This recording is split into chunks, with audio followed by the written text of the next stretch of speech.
Ndabasuje kandi mbahaye ikaze muri gahunda z'amakuru ndetse n'ibiganiro bitandukanye. Reka twifashishe ikinyamakuru Rushyashya.net cyandikira imbere mu gihugu cy'u Rwanda. Banditse inkuru yasohotse ku itariki ya 11 z'ukwezi kwa kane 2024, bari mutwe ugira uti niki cyiza cyava kuri Jean Paul Turayishimiye wanywanye na bene bagosora. Bagize bati umunyarwanda yagize ati aho kugira umwana agapfagaze washyingura ukihanagura. Ababyeyi ba Jean Paul Turayishimiye Karama ndetse na Mukamusoni ati nabo bagomba kuba aho bari baterwa ipfunwe no kugira umwana warumbiwe n'umutimanama kugeza ubwo umujyanama we mukuru aba Ashire Bagosora wabaswe n'ubugome nk'ubwa se Ruharwa Toneste Bagosora. Ati uburozi bwa Jean Paul Turayishimiye iyo butarimo gusebanya, gukwiza ibihuha ndetse no kugambanira igihugu cye, ati wabugizwe no gushinyagura cyane cyane mu bihe nk'ibi byo kunamira abacu bazize jenoside yakorewe abatutsi. Ati nyuma y'ubuhamya bwa Perezida wa Repubulika Paul Kagame bwagarutse ku rupfu rw'umwe mu muryango we, umubyeyi Florence wishwe muri jenoside yakorewe abatutsi, abantu batangajwe no kumva amateshwa ya Jean Paul Turayishimiye yuzuyemo ibinyoma no gukina ku mubyimba umuryango wa nyakwigendera Florence, by'umwihariko Perezida Paul Kagame cyane cyane aho avuga ko ingabo za RPF Inkotanyi zitagize ubushake bwo gutabara umuryango wa Florence. Nubwo atarakeneye no kwisobanura, Perezida Paul Kagame yavuze uburyo yasabye ingabo za Loni gutabara uyu muryango, ariko ntibyashoboka kuko abicanyi bakumiriye abari batabaye. Kuba ingabo za RPF Inkotanyi zitarabashije kugera aho nyakwigendera yaratuye si igitangaza, cyane ko urugo rwe rwari ruhande rw'ikigo cya gisirikare cya Habyarimana cya Camp Kigali. Nta warokotse utazi uburyo ingabo z'Inkotanyi zitanze bidasanzwe, ndetse aho byashobotse zitabara benshi bahigwaga batanafitanye isano n'umuyobozi wazo Paul Kagame uretse isano y'ubunyarwanda. Kuba zitarabashije gutabara umuvandimwe w'umugaba mukuru wazo birumvikana ko bitashobokaga nyine, nk'uko ibimenyetso simusiga byagaragajwe mu bicishije umuryango wa Florence harimo Callixte Mbarushimana bakoranaga muri UNDP.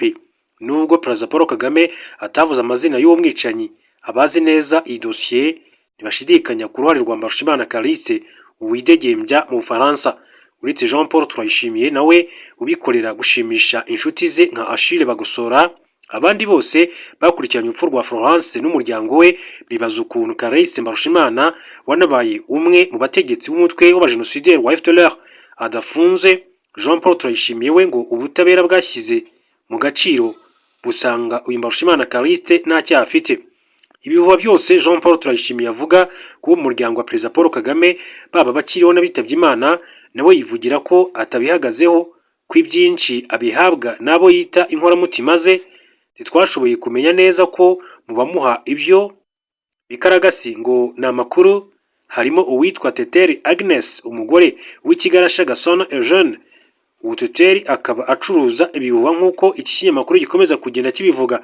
Hari nk'aho Jean Paul Turayishimiye avuga ngo niyo Florence arokoka Kagame ntacyo yari kuba amumariye, nk'uko ntacyo afasha umuryango wa nyakwigendera Muyango.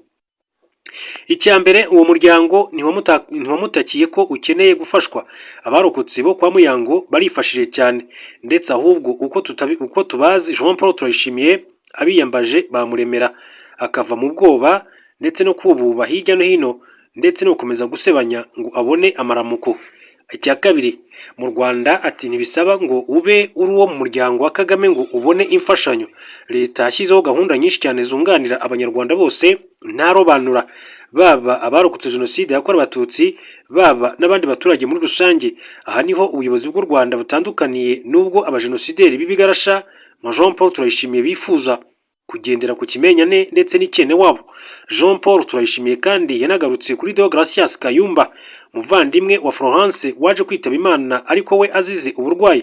Umugome Jean Paul Turayishimiye akemeza ko nyakwigendera yimwe ubushobozi n'uburenganzira bwo kwivuriza mu mahanga. Muri imyaka 30 ishize, nk'uko ikinyamakuru kibivuga, ati ntiwabara abanyarwanda leta yohereje mu mahanga ku mpamvu zinyuranye zirimo kwivuza, kwiga n'izindi, cyane cyane mu myaka yakurikije jenoside yakorewe abatutsi, kuko u Rwanda rwari rutarabona ubushobozi bwo gutanga izo serivisi imbere mu gihugu.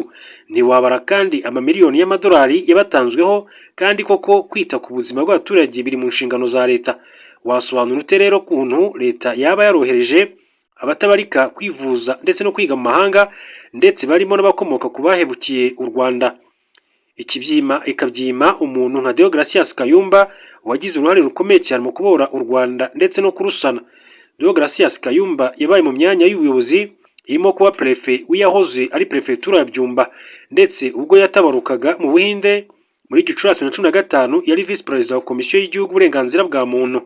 Umugore we Immaculata Kayumba yabaye minisitiri muri guverinoma y'ubumwe bw'abanyarwanda ndetse aza kuba senateri. Ubu koko ati uwashyira mu gaciro wese yakwanzura ko uyu muryango wari wanzwe na leta kugeza aho ubura ubushobozi bwo kwivuza ndetse n'uruhushya rwo kujya mu mavuriro yo mu mahanga.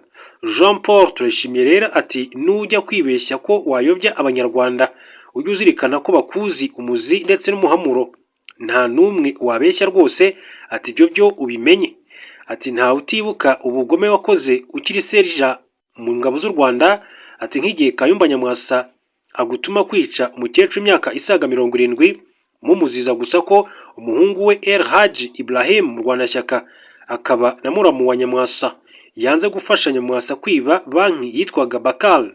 Uribuka ko wanabyiyemereye ubwo wasubizaga inshuti yari kubajije iby'ubwo bwicanyi ukamusubiza ngo nari nahawe amabwiriza uzandege aho ushaka, I had an order, go and report me. Ati ntawe uribagirwa kandi ko umaze guhunga igihugu kubera ibyaha bikabije wagize uruhare mu iterwa ry'ibisasu ryabaye mu Rwanda hagati ya 2010 na 2014. Ubuhamya mu manza z'abafatiwe muri iryo terabwoba ryahitanye inzirakarengane nyinshi, ababarirwa muri 400 bagakomereka, bwerekanye ko wari inyuma y'ubwo bunyamaswa. Ati ntabwo wabitumwe na Kayumba Nyamwasa mukibana mu mutwe w'ibyihebe wa RNC mbere y'uko mupfa ibisobanuro. Ati bisahurano ukajya gushinga ikiryabarezi ngo ni arke. Ati rero urahomera, ati iyonkeje rero, ati kuko ibigambo ati byawe byuzuyemo ibihuha, ubuswa, gusebanya ndetse no kugambana, ati ntawe ukibiha agaciro gusa, ati ntibizakubuza kugwa igihugu igicuri nk'uko ikinyamakuru Shyashya.net cyakomeje kugenda kibigarukaho kuri Jean Paul Turayishimiye. Uyu nguyu rero ubarizwa mu batavuga hamwe n'ubutegetsi bw'igihugu cy'u Rwanda ndetse banagerageje kenshi cyane gushaka guhungabanya umutekano w'igihugu cy'u Rwanda, ariko ntibyigeze bibahira. Yabanye na Kayumba Nyamwasa muri RNC, Rwanda National Congress, yari igamije n'ubundi guhungabanya umutekano mu Rwanda. Nk'uko twabivuze hejuru, bagerageje kugenda batera ibisasu ndetse n'amagrenade mu mujyi wa Kigali mu bitandukanye, ariko bafite gahunda yo kuburizamo amatora y'umukuru w'igihugu yagombaga kuba muri 2017, ariko ibyifuzo byabo ntibyigeze bigerwaho. Reka rero mbashimire, mbifurize gukomeza kugira ibihe byiza.